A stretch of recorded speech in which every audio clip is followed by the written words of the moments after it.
Gente querida, hoje nós estamos encerrando uma série de reflexões que perdurou 2 meses e nós cobrimos vários temas referentes à nossa vida emocional, a essa dimensão da nossa experiência humana que é a dimensão do afeto, das emoções, dos nossos sentimentos. E a gente conversou sobre muitas coisas, mas hoje a gente fica feliz de poder convidar você para abrir sua Bíblia comigo, no Evangelho de Mateus, no capítulo 18, porque esse capítulo possui uma das passagens talvez mais provocativas dos Evangelhos como um todo, mas é ao mesmo tempo um texto que tem um ensino muito rico para o nosso coração e para a nossa experiência humana. Evangelho de Mateus, capítulo 18.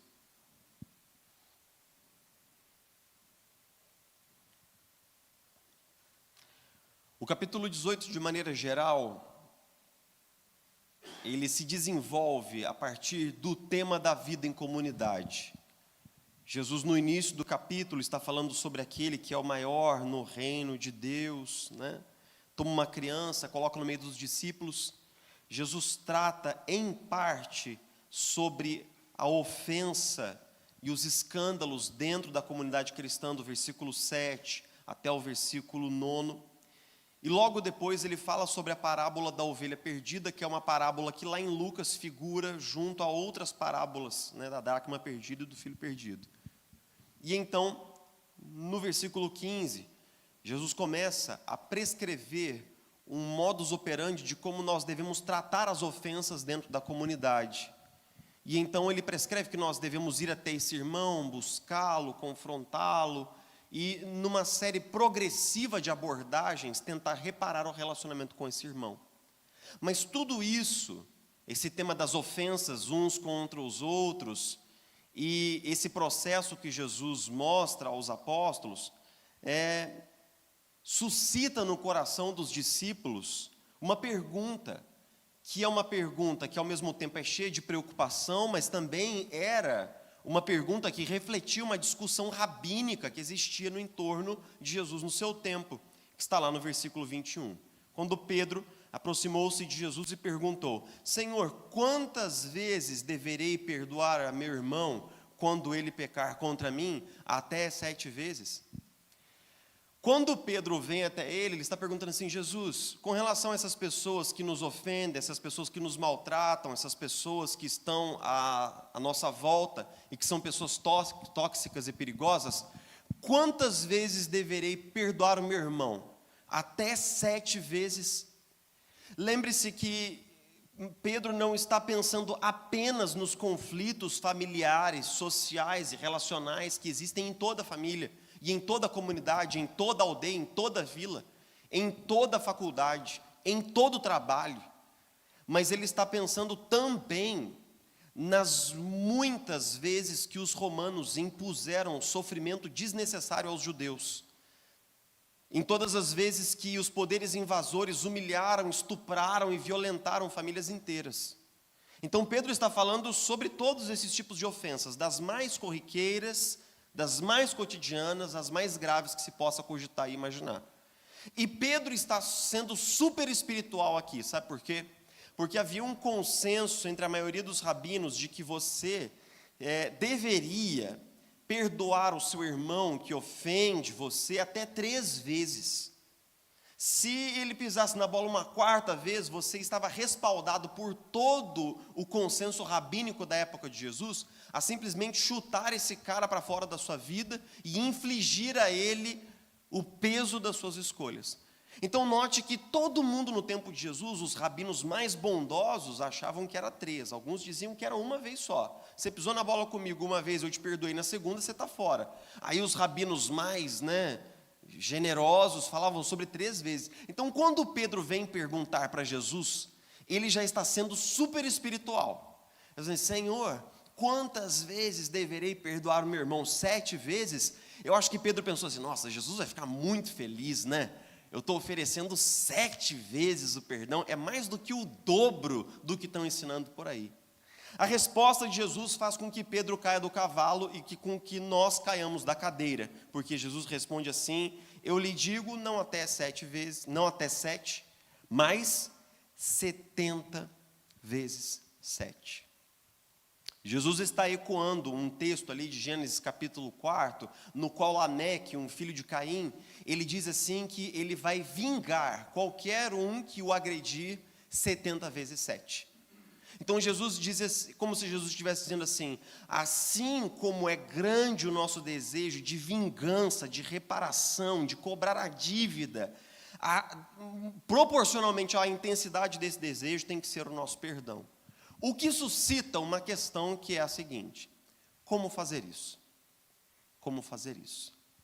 Assim que Isabela e eu nos casamos, ela pôde notar na convivência estreita comigo que eu trouxera de casa, da minha convivência familiar, alguns vícios irreparáveis, quase. Um deles era a mania que eu tenho de entrar no banho, ligar um baita de um piloto automático, e eu pego, no final do banho, eu vou pegar qualquer coisa que estiver na reta e vou me secar. Pode ser a toalha dela, pode ser a toalha da visita, pode ser a toalha do cachorro, pode ser a toalha de rosto, pode ser o pano de chão, pode ser um pano de pia, qualquer coisa eu vou e me seco, né? Já cheguei a me secar com um roupão de alguém na casa dela, né? Minha sogra me perguntou: com o que você se secou se não tinha toalha lá? Eu falei: achei um roupão lá e está tudo certo, está tudo bom, né? Ela perdoou a primeira vez, ela perdoou a segunda vez, ela perdoou a 12ª vez, mas eu acho que lá pela 27ª, se eu não me engano, que eu fui contando muito pacientemente, ela falou assim: seca de novo com a minha toalha que eu vou te enforcar com ela, vou te asfixiar no banheiro. Brincadeira, não falou nada disso não. Mas o que eu quero dizer? Eu quero dizer que dentro das nossas relações existem determinados padrões de comportamento abusivos que ferem o nosso cônjuge, que ferem os nossos filhos, e é justamente aí que essa discussão de Jesus se encaixa. Nesse perdão que não é um perdão apenas para um grave delito, mas aquele perdão que tem que ser exercitado de segunda a segunda, aquele perdão que tem que ser utilizado todos os dias, muitas horas por dia, 70 vezes 7. É lógico que quando você já perdoou o seu irmão 490 vezes, você não fala assim: não, agora eu estou contando em 491, acabou para você. Alguém faz isso? Você perdoa uma pessoa 490 vezes, nas 492 você desiste de perdoar. O que Jesus está dizendo é que o perdão precisa ser um estilo de vida. E isso nos impõe uma grande dificuldade. Isso nos impõe uma grande barreira, porque a pergunta é: como fazer isso na prática? E eu creio que essa pergunta permeou a mente de todos que estavam ouvindo Jesus, e então Jesus habilidosamente contou uma história.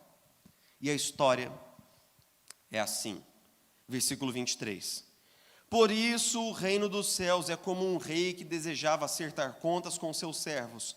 Quando começou o acerto, foi trazido à sua presença um que lhe devia uma enorme quantidade de prata. A NVI não descreve, mas a quantidade descrita aqui é 10.000 talentos. Ok. 10.000 talentos era a dívida. Como não tinha condições de pagar, o Senhor ordenou que ele, sua mulher e seus filhos e tudo que ele possuía fossem vendidos para pagar a dívida. O servo prostrou-se diante dele e lhe implorou: tem paciência comigo e eu lhe pagarei tudo. O senhor daquele servo teve compaixão dele, cancelou a dívida e o deixou ir. Mas quando aquele servo saiu, encontrou um de seus conservos que lhe devia 100 denários. Agarrou-o e começou a sufocá-lo, dizendo: paga-me o que me deve. Então o seu conservo caiu de joelhos e implorou: tenha paciência comigo e eu lhe pagarei. Mas ele não quis. Antes, saiu e mandou lançá-lo na prisão até que pagasse a dívida. Quando os outros servos, companheiros dele, viram o que tinha acontecido, ficaram muito tristes e foram contar ao seu senhor tudo o que havia acontecido. Então o senhor chamou o servo e disse: servo mau, cancelei toda a dívida porque você me implorou. Você não devia ter tido misericórdia do seu conservo como eu tive de você? Irado, seu senhor entregou aos torturadores até que pagasse tudo o que devia. Assim também lhes fará meu Pai Celestial, se cada um de vocês não perdoar de coração ao seu irmão. A história, se for atualizada, ela nos deixa assim bastante impressionados, em especial porque o primeiro servo que chegou à presença do seu senhor, ele devia 10 mil talentos. O talento é uma medida monetária que computa 1000 diárias de um diário de um trabalhador comum braçal. Então, se você pegasse hoje, mais ou menos aí, o valor diário que uma pessoa recebe hoje, aquele que recebe um salário mínimo, alguma coisa aí, uma diária de R$100 por dia, você chegaria aí ao cálculo de que um talento são 1000 diárias. Mas a dívida desse cidadão era de 10 mil talentos. Se você multiplica, a dívida dele passa em largo dos 2 a 3 milhões de reais. Ele devia alguma coisa que só de juros lhe oneraria em alguma coisa em mais de 20 mil reais por mês, utilizando uma taxa muito baixa de juros. Todo mês acrescentaria um novo valor expressivo na dívida desse homem. Ele era o gestor de riquezas que não eram suas, ele foi trazido para uma auditoria e acharam um rombo de milhões de dólares, justamente nos bens e contas e ativos que ele gerenciava. Ótimo. O rei, então, diz assim, então paga a sua dívida. O cara falou assim, eu não tenho dinheiro. Nem se eu vender minha casa, meu apartamento, meu carro, vender minha moto, vender meu cachorro, o Caleb deve valer não sei quanto, deve valer bastante, porque ele é um cachorro muito amado. Mesmo que eu venda tudo, não consigo saldar a dívida. Ele falou, ótimo, então eu vou vender você, sua esposa e seus filhos como escravos, porque isso era o que era feito na antiguidade. Na antiguidade não havia petição de falência. Quando as pessoas contraíam uma dívida que elas não poderiam pagar, elas pagariam com escravidão. Por quanto tempo? Muitas vezes pelo resto da vida. Então ele se arroja ao chão e implora misericórdia. E o texto diz que aquele senhor teve compaixão dele. A palavra compaixão no grego é splagnizomai, que vem da raiz splagna, que significa entranha.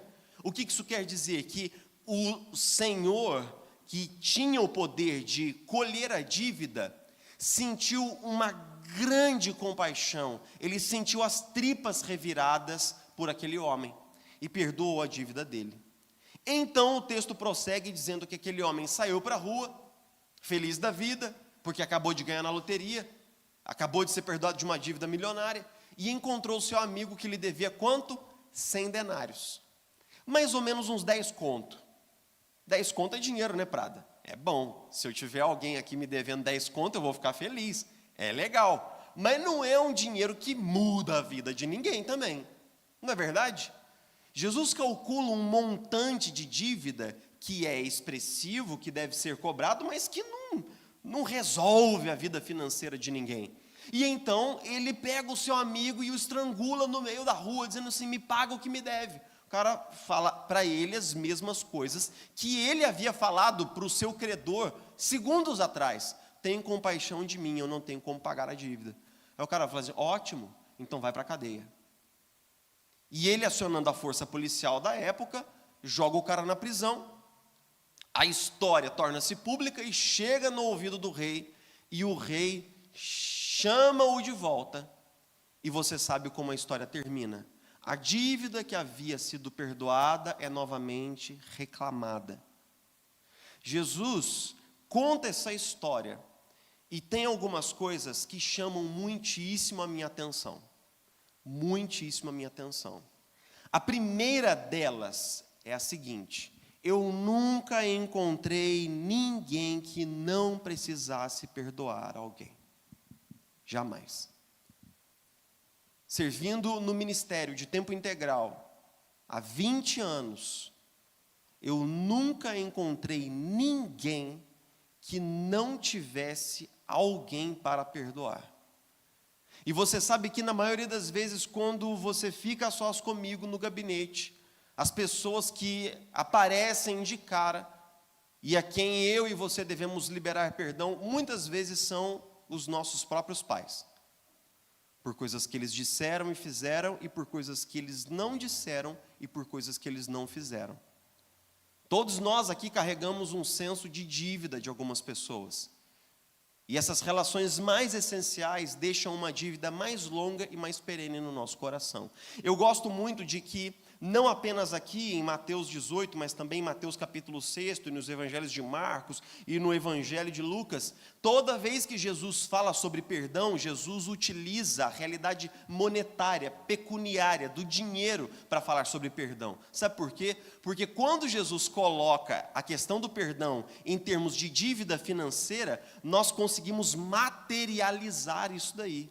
Nós conseguimos compreender melhor. Jesus tira esse papo do perdão do abstrato e ele transforma essa conversa sempre em dinheiro. Ele usa palavras que se referem ao mundo financeiro do seu tempo. Ó Senhor, perdoa as nossas dívidas, assim como nós perdoamos aos nossos devedores. Jesus nos ensina a orar lembrando sobre o perdão em termos de dinheiro. Sabe por quê? Porque nós todos sabemos o que é dever para alguém, e nós todos sabemos o que é cobrar alguém de uma dívida que alguém tem conosco. Então, a primeira coisa que Jesus coloca aqui é que perdoar é sofrer o prejuízo. Perdoar é sofrer o prejuízo. Porque o rei, quando ele perdoa aquele servo da dívida, isso não quer dizer que o dinheiro apareceu no ar. Quer dizer que aquele sujeito muitíssimo rico havia tomado um prejuízo muitíssimo grande. Suponhamos que numa brincadeira muito boba, minha, com o meu querido auxiliar, pastor Hugo, que é um sujeito muito abençoado, eu faço uma brincadeira com ele, derrubo o celular dele no chão, quebro a tela do celular dele. Pronto. Aí ele pega o celular, a tela está toda esbagaçada, o celular não funciona mais. Pastor Hugo tem 3 vias. Aliás, 4. Ele pode vingar, que significa quebrar o meu celular. Ele pode cobrar a dívida, que significa levar isso para um meio judicial no qual ele possa legalmente brigar para que eu pague a dívida. Ou ele pode não fazer as outras 2 coisas, mas ele pode me acusar pelo resto da vida. Ó, não vai fazer de novo comigo aquela brincadeira, ela quebrou meu celular, hein? E sempre uma alfinetada, sempre uma cobrança, sempre uma fala. Toda vez que alguém encontrar uma dívida conosco, nós podemos vingar, que é impetrar ao outro a dor que ele me impetrou. Eu posso cobrar, que é fazer com que ele pague. Eu posso jogar na cara dele pelo resto da vida. Ou eu posso perdoar. Mas perdoar exclui todas as 3 coisas anteriores. Perdoar é não vingar, é não cobrar, é não jogar na cara.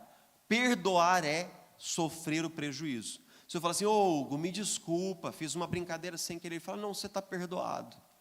Isso quer dizer que eu não vou ser cobrado, eu não vou pagar a tela do celular. Mas isso não quer dizer que a tela do celular dele vai ser consertada magicamente. O dinheiro do conserto vai sair do bolso de quem?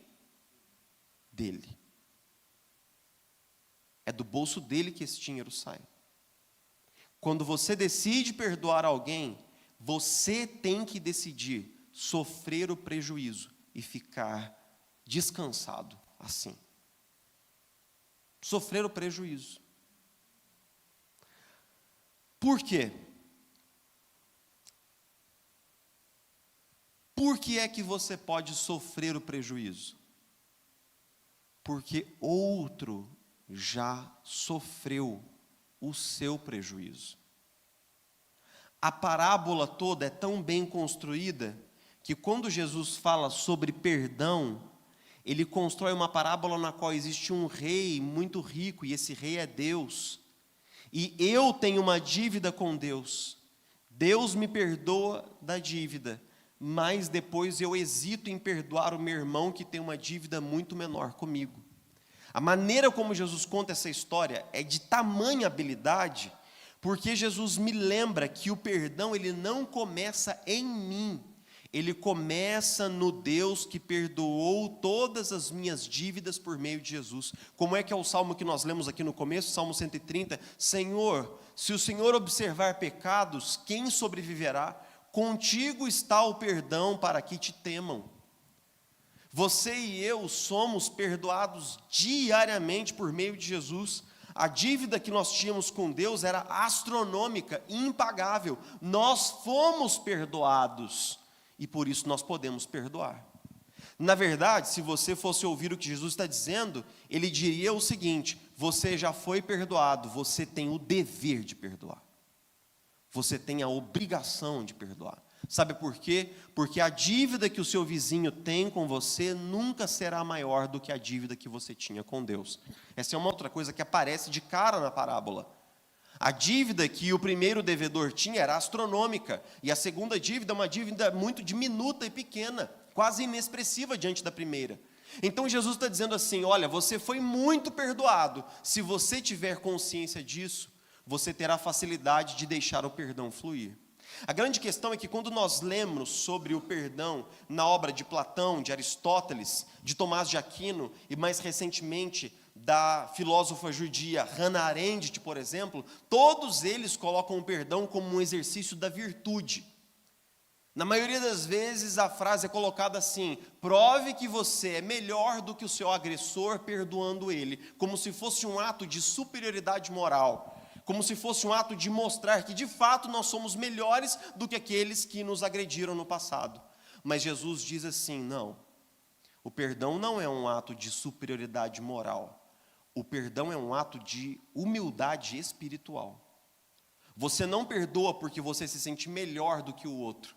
Você o perdoa porque você sabe que, diante de Deus, você é igualmente pecador, tanto quanto ele. E faria tudo o que ele fez, provavelmente, se você tivesse a oportunidade, o motivo e as motivações adequadas para fazê-lo.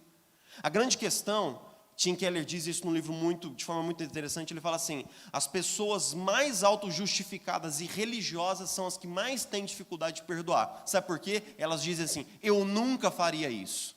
E isso é uma grande mentira. Isso é uma grande mentira. Todos nós somos homens e mulheres pecadores que, sob determinada temperatura e pressão, faríamos sim as coisas mais hediondas que chocariam o nosso coração. Essa é a lição que nós não queremos aprender, mas que Auschwitz nos ensinou de forma cabal. Ou nós achamos que nós somos muito melhores do que aqueles alemães que consentiram, se calaram e participaram da morte de milhares de judeus. Nós não somos. Aos olhos de Jesus, nós somos igualmente pecadores, tanto quanto eles. E se eu estivesse lá, eu não tenho certeza se eu faria diferente, se eu seria diferente, se eu faria alguma coisa que colocaria em risco a minha própria família, a mim mesmo, me levantando contra o terceiro Reich. Muitos cristãos se calaram. A grande questão é que nós somos cismados com uma ideia: eu nunca faria isso. Mas o texto da parábola diz: não é verdade. Não é verdade. Absolutamente não é verdade. A prova é que nós já fizemos. Nós já fizemos. Ah, porque eu fui rejeitado na minha infância pelos meus pais. Sim, mas nós rejeitamos a Deus todos os dias, de inúmeras formas, das quais nós sequer tomamos consciência. Eu nunca trairia o meu cônjuge como ele me traiu. Mas nós traímos a Deus sistematicamente com uma nuvem de ídolos, colocando-o atrás de inúmeras prioridades na nossa vida. Ah, eu nunca seria grosseiro e rude comigo, como meu sócio me fez me roubando. Sim, mas nós roubamos a Deus do seu tempo, dos seus dons, dos seus talentos, dos dízimos e das ofertas, de forma sistemática, e sequer tomamos consciência disso. A grande questão é que a parábola diz assim: uma reflexão cristã sobre o perdão não coloca o meu oponente no banco dos réus, coloca a mim mesmo. Jesus está dizendo assim: olha, vamos conversar sobre perdão então. Então assente-se no banco dos réus, você primeiro. Lembre-se que perdoado por Deus você foi. Agora saia perdoado por Deus do tribunal e perdoe o seu vizinho. Saia perdoado e lavado das suas muitas dívidas e perdoe a dívida do seu vizinho. Nós sempre dizemos uma coisa aqui na nossa comunidade que é: na maioria das vezes, na maioria quase absoluta das vezes, e essa regra para ela existem raríssimas exceções, nós não podemos dar o que nós não temos. Como se Jesus dissesse assim: ó, você pode perdoar. Porque se você recebeu o meu perdão, então você já tem. Agora você precisa usar isso daí. Você precisa canalizar isso daí. A grande questão é que Jesus nos diz assim, que nós precisamos perdoar o nosso irmão 70 vezes 7. Mas deixa eu fazer, antes de ir para o final, alguns disclaimers aqui. A primeira coisa que eu quero dizer é a seguinte: perdoar não é confiar. Aquilo que eu mais ouço no gabinete, eu falo assim: pastor, eu fui esmagado por uma pessoa lá do meu trabalho que fez coisas ruins contra mim 1, 2, 10, 20 vezes. Eu não posso perdoar essa pessoa. Espera lá, não é bem assim. Você deve perdoar essa pessoa, sabe por quê? Porque quando nós não perdoamos uma pessoa, toda aquela mágoa, todo aquele ressentimento, aquele desejo de vingança e de reparação, alcança um lugar muito essencial do nosso coração, vai impregnando a nossa alma com ressentimento, com ódio, com o desejo de que ela sofra, e nós vamos adoecendo emocionalmente. Não pense que o perdão é para aquele que te agrediu, o perdão é para você. Perdão é para você.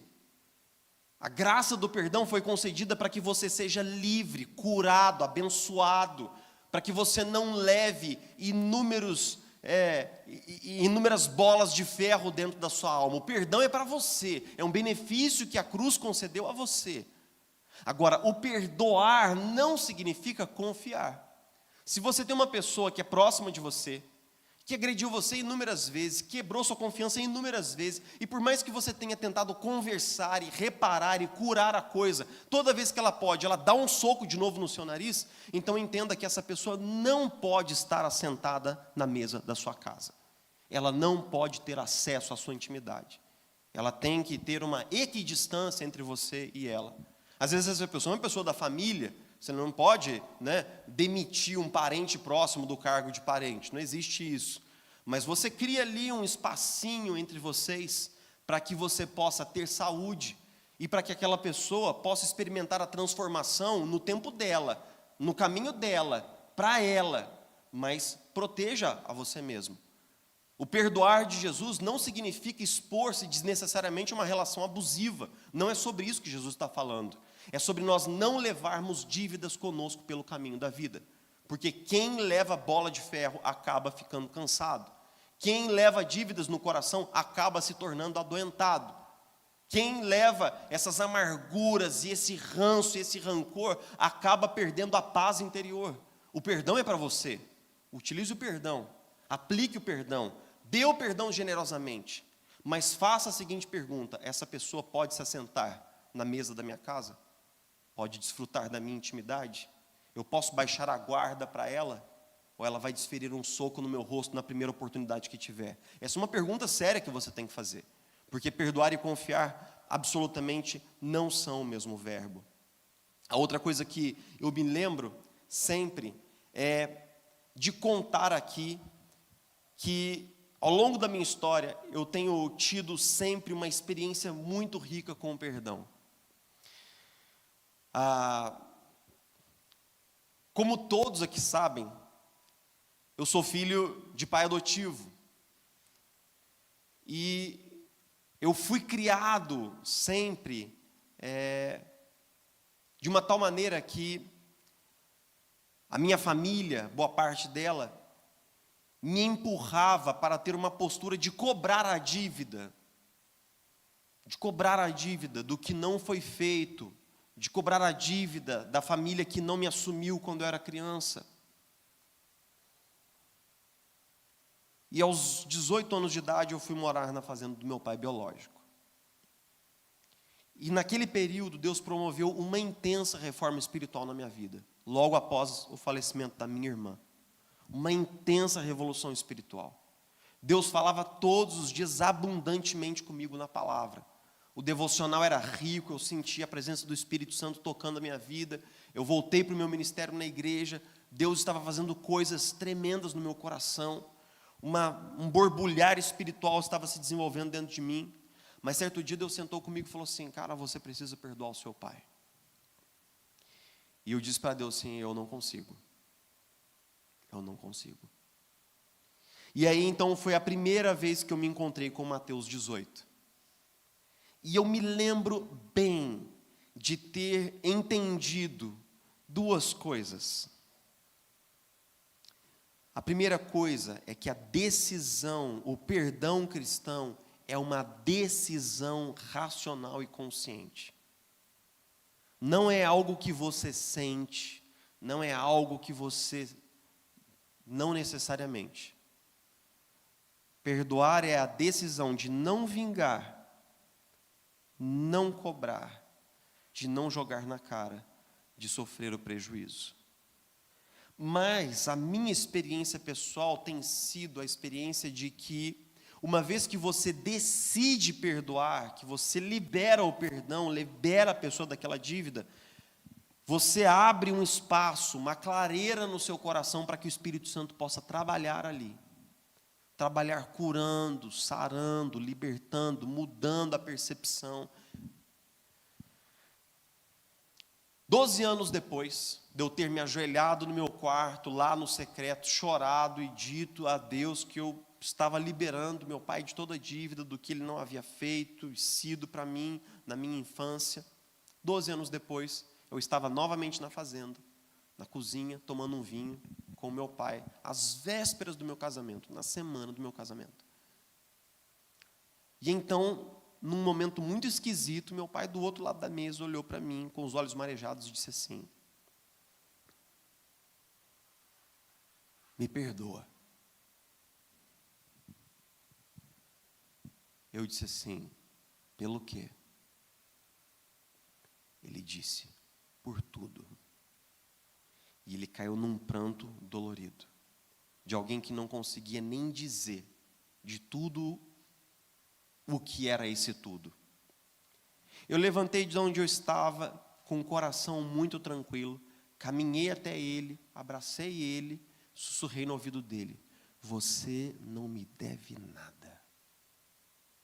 Toda a dívida que você tinha comigo, Jesus já levou na cruz do Calvário. Segue o seu caminho, olha para frente. Eu não estou vivendo de passado, eu estou olhando para as coisas que vêm, não para as coisas que foram. Para mim, você não deve absolutamente nada. Deus trabalhou por mais de uma década no meu coração, para que eu pudesse dizer para o meu pai, com muita tranquilidade e com toda sinceridade, que nada, absolutamente nada, estava em dívida no meu coração. Nada. A grande questão é que o perdão, ele foi transformador.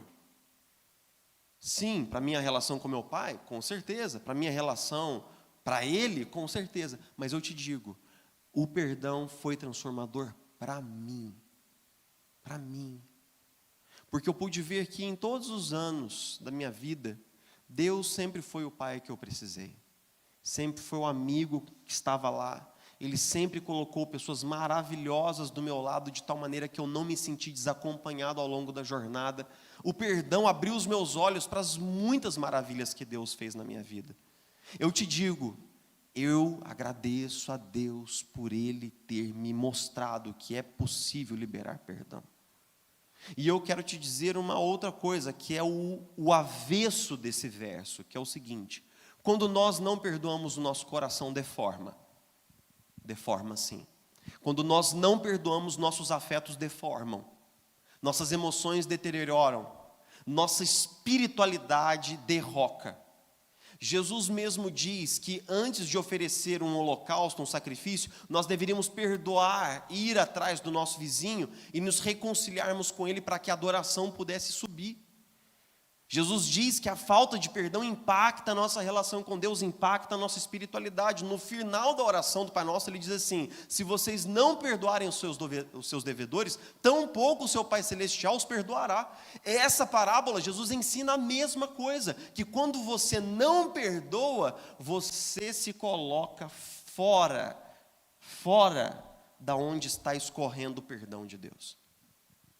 Você se coloca fora de onde está escorrendo o perdão de Deus. Imagine o perdão de Deus como um grande guarda-chuva. Quando você não perdoa, você está saindo debaixo desse lugar abençoado que é o perdão de Deus. e as dívidas passam a ser cobradas. Ano passado, eu aconselhei um cara que chegou para mim angustiado, atribulado, com o coração quebrado, numa ansiedade louca e numa convicção de que ele havia cometido pecado imperdoável e de que ele iria para o inferno e de que ele era uma pessoa que Deus não se agradava dele. E quanto mais a gente conversava, mais eu falava, cara, existe alguma coisa aí que eu não estou conseguindo perceber. Teve um dia que nós tivemos um papo sobre perdão e eu expus exatamente o que eu estou ensinando para vocês hoje aqui. O texto simples e claro do ensino de Jesus sobre perdão em Mateus 18. Ele falou assim, é isso. Eu estou sentindo que Deus não tem alegria em mim, nem tem me perdoado, porque esses anos todos eu não perdoei a minha esposa pelo que ela fez contra mim. Eu falei, ótimo, então vamos orar aqui agora, porque o perdão é uma decisão. Você entendeu isso? Entendi, vamos orar agora. Nós oramos. Um mês depois ele disse assim, pastor, minha vida tem sido transformada nesses últimos 30 dias pelo poder do Espírito Santo. Eu tenho conseguido orar, eu tenho conseguido ler a Bíblia, eu tenho conseguido ir à igreja. Quando eu chego lá, eu não sinto mais aquele peso, aquela ira de Deus. Eu sinto um Deus que me ama. Eu falei, é isso daí. Nós precisamos conhecer a palavra. Nós precisamos aplicar a palavra. Eu quero finalizar dizendo o seguinte. Quando nós falamos sobre perdão, nós não estamos falando sobre coisas que não são caras ao coração, não é verdade? Nós estamos falando sobre coisas que são caras ao coração. Nós estamos falando sobre pessoas que foram abusadas, violentadas de inúmeras maneiras, abandonadas. Nós estamos falando sobre cônjuges que foram traídos, magoados, humilhados. Nós estamos falando sobre sócios que foram roubados. Nós estamos falando sobre corações que foram partidos. Nós estamos falando sobre pessoas que foram massacradas. Nós estamos falando sobre histórias que foram praticamente destruídas. Então, que direito tenho eu, como pregador, de chegar no púlpito, olhar nos seus olhos e dizer assim, você precisa sofrer o prejuízo? Que direito tenho eu, dos auspiciosos altos de 38 anos de idade, chegar para outras pessoas que têm mais invernos e verões do que eu aqui, olhar nos seus olhos e corajosamente dizer assim, você precisa sofrer o prejuízo, sofra logo, perdoe e siga adiante. Não parece justo, não é? Não parece muito justo que hoje à noite eu te desafie a sofrer o prejuízo. E você pode dizer no seu coração, não é justo, não é justo. Eu sofri tanto, eu fui tão magoado, eu fui tão destroçada, eu quero vingança, eu quero reparação, eu quero que a pessoa pague. Eu sei como você se sente. Não parece nada justo. Mas pergunte-se a si mesmo, foi justo o que aconteceu com Jesus na cruz do Calvário? Jesus, o Filho de Deus, que viveu uma vida santa, piedosa, que amou a todos, curou a todos, abraçou a todos, e que no final das contas foi traído pelos amigos, foi levado a um tribunal injusto, foi atravessado pelos cravos romanos, foi torturado de forma tão vil e crudelíssima antes da sua hora final. Jesus sofreu prejuízo por uma dívida que não era dele. Jesus estava pagando uma dívida lá na cruz, mas não era a dívida dele. De quem era?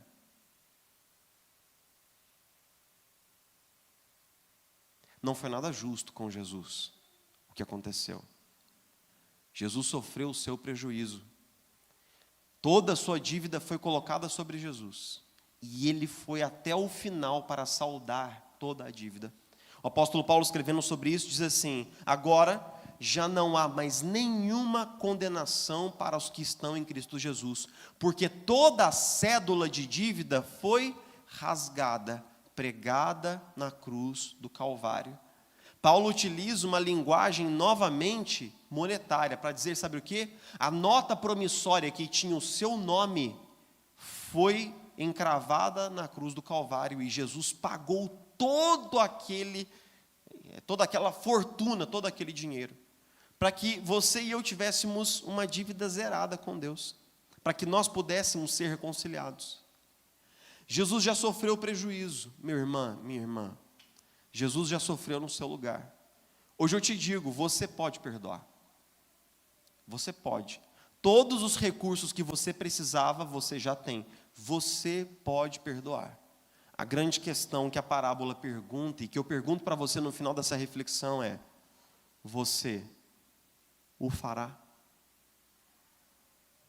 Você o fará? Eu quero te desafiar a fechar seus olhos e a orar comigo.